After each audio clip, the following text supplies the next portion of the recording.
মোহাম্মদ আবুল হাসনাত, সদস্য কুমিল্লা ৪।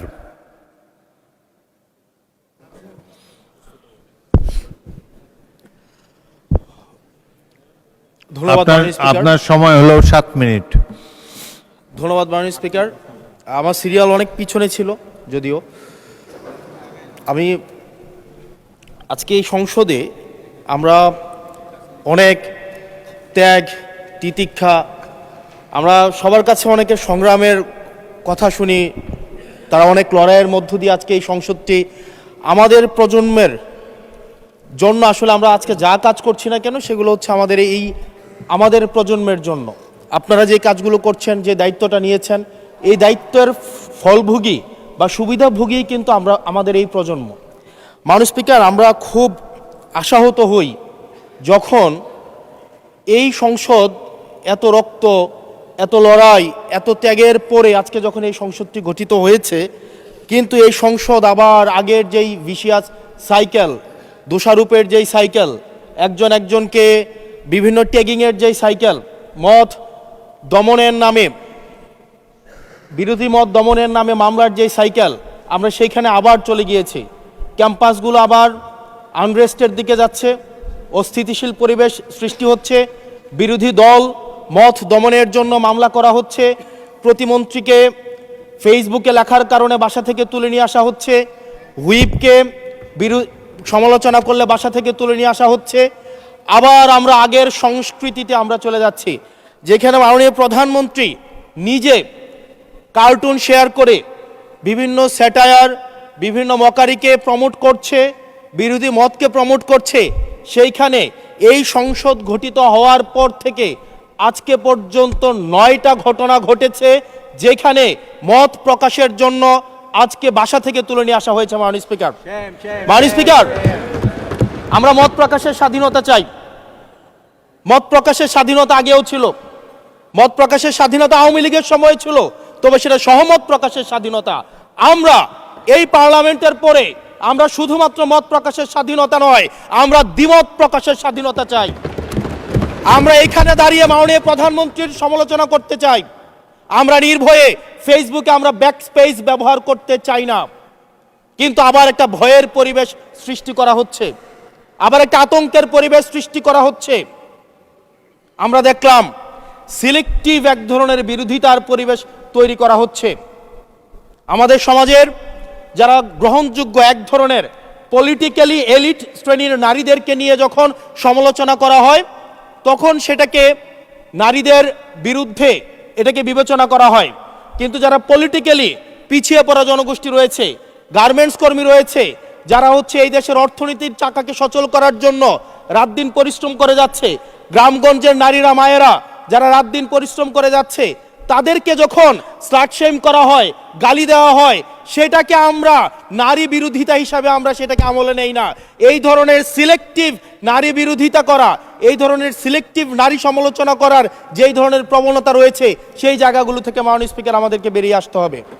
মাননীয় স্পিকার, আজকে ক্যাম্পাসগুলোতে আবার এক ধরনের অস্থিতিশীলতা তৈরি করা হচ্ছে। আমি ইউনিভার্সিটি থেকে 2022 সালের অক্টোবরে ইউনিভার্সিটি থেকে এসেছি। আমাদের সময় গ্যাস্ট্রোম গণরমের কালচার ছিল। আমাদের সময় একটা শিক্ষার্থী অনেক স্বপ্ন নিয়ে বিশ্ববিদ্যালয়গুলোতে যেত। আমরা সেখানে দেখেছি ক্ষমতাসীন দল কিভাবে বিশ্ববিদ্যালয়ের শিক্ষার্থীদের তাদেরকে পুঁজি করে তাদের ক্ষমতা কাঠামোকে দীর্ঘমেয়াদী করার জন্য সেখানে বাধ্যতামূলক সেখানে রাজনীতি করাতো। আজকে সেখানে বিশ্ববিদ্যালয়গুলোতে আবার গ্যাস্ট্রোম গণরম কালচার চালু করার প্রয়াস শুরু হয়েছে, আবার সেইখানে বাধ্যতামূলক রাজনীতির কালচার শুরু করা হচ্ছে।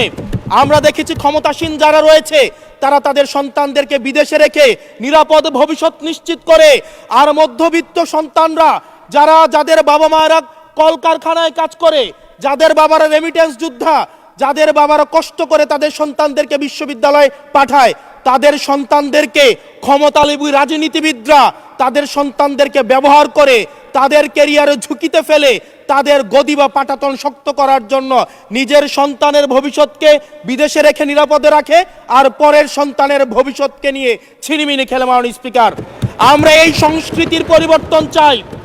আমরা চাই বিশ্ববিদ্যালয়গুলো শুধুমাত্র নেতা তৈরির হাতিয়ার হবে না, এই বিশ্ববিদ্যালয়গুলো গবেষণা, বিশ্ববিদ্যালয়গুলো পাঠচর্চা, বিশ্ববিদ্যালয়গুলো সেখানে এক ধরনের মনস্তাত্ত্বিক সমৃদ্ধি এবং সেখানে হচ্ছে আমরা যেখানে গবেষণা হবে সেখানে আমরা বিশ্ববিদ্যালয়গুলো থেকে বুদ্ধিজীবী গবেষক আমরা হচ্ছে বাংলাদেশকে এবং জাতিকে উপহার দিতে পারবো। কিন্তু অত্যন্ত দুঃখজনক বিষয়, আজকে বিশ্ববিদ্যালয়গুলো শুধুমাত্র নেতা উৎপাদন করার এক ধরনের বিশেষ সার্কেলে পরিণত হয়েছে। মাননীয় স্পিকার, এই ৩৬ জুলাই এই তরুণ প্রজন্মকে কি দিয়েছে? বক্তব্যের শুরুতে অনেককে স্মরণ করে আমরা ৩৬ জুলাইয়ে এই জুলাইতে যারা আহত হয়েছে, ১৭ বছর ধরে যারা নির্যাতিত নিপীড়িত হয়েছে তাদেরকে স্মরণ করতে আমরা লজ্জা পাই। মাননীয় স্পিকার, তাদেরকে মুখ দেখানোর আমাদের জায়গা নাই, আমরা তাদেরকে কিছুই দিতে পারি নাই। আমরা একটা কাঠামোগত পরিবর্তনের জন্য আমরা আজকে এই সংস্কার, আমাদের কাঠামোগত পরিবর্তনের জন্য আজকে আপনাদের এই লড়াইটা ছিল, এই সামগ্রিক হাউজের লড়াই ছিল। আমি চ্যালেঞ্জ করে বলতে পারি, যদি 2009, 10, 11, 12, 13, 14 সালে আমি সংসদে বসে কিছুক্ষণ আগে আমি 2009 সাল পরবর্তী থেকে 12 সাল পর্যন্ত যেই সংসদের যে বিতর্কগুলো ছিল আমি বিতর্কগুলো পড়ার চেষ্টা করছিলাম।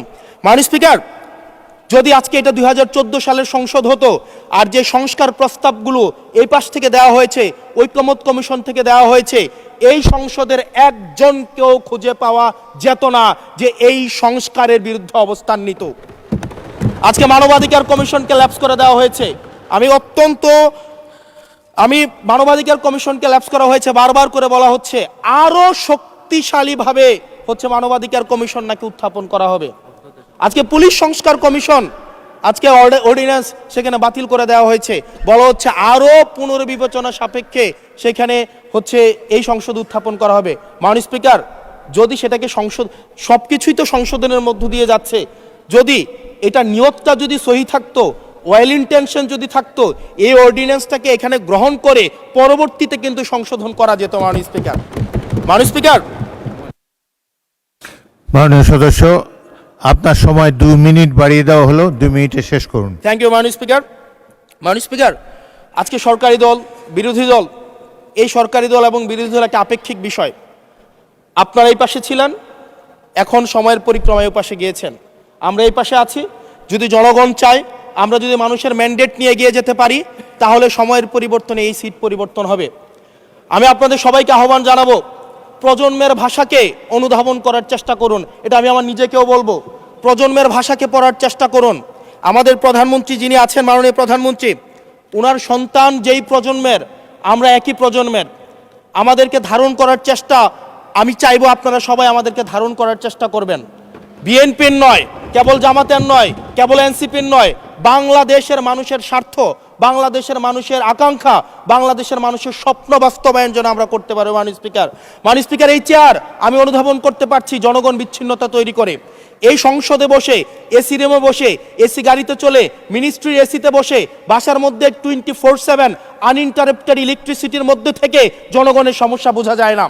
এই জন্য এই সংসদে যখন আমরা দাঁড়াই, আমরা জনগণের সমস্যা অনুধাবন করতে পারি না।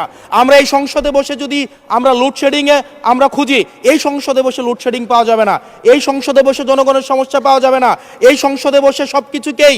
মাননীয় স্পিকার, আমরা যে এই বাংলাদেশের সবচেয়ে সুবিধাভোগী মানুষের মধ্যে এই সংসদে যারা বসে আছি, বাংলাদেশের সবচেয়ে ফেসিলিটেড মানুষের মধ্যে আমরা অন্যতম। মাননীয় স্পিকার, আমাদের জনগণের কাছে যেতে হবে, জনগণের আশাগুলোকে, সময়গুলোকে, স্বপ্নগুলোকে আমরা রাজনৈতিক ভাষার মধ্য দিয়ে, কর্মসূচির মধ্য দিয়ে সেগুলোকে বাস্তবায়নের জন্য আমাদের সবাইকে সমন্বিতভাবে, ঐক্যবদ্ধভাবে কাজ করার প্রয়াস আমাদেরকে থাকতে হবে।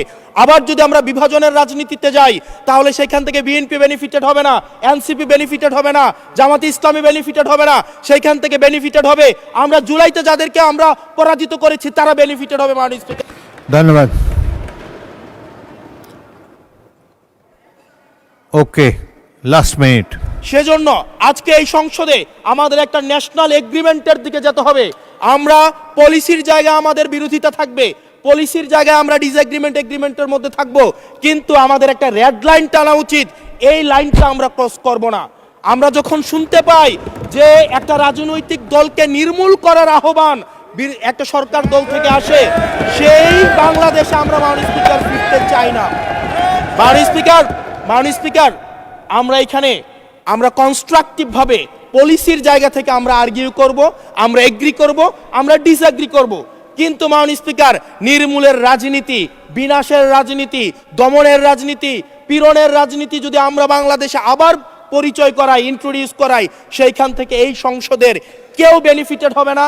বেনিফিটেড হবে আমাদের সবচেয়ে বেশি যারা আমাদের এই বাংলাদেশটাকে ঝুঁকির দিকে ঠেলে দিয়েছে, সেই অপশক্তি হচ্ছে মাননীয় স্পিকার বেনিফিটেড হবে। সেজন্য আমরা ঐক্যবদ্ধভাবে ধন্যবাদ। বাংলাদেশটাকে বিনির্মাণ করি। ধন্যবাদ মাননীয় সদস্য।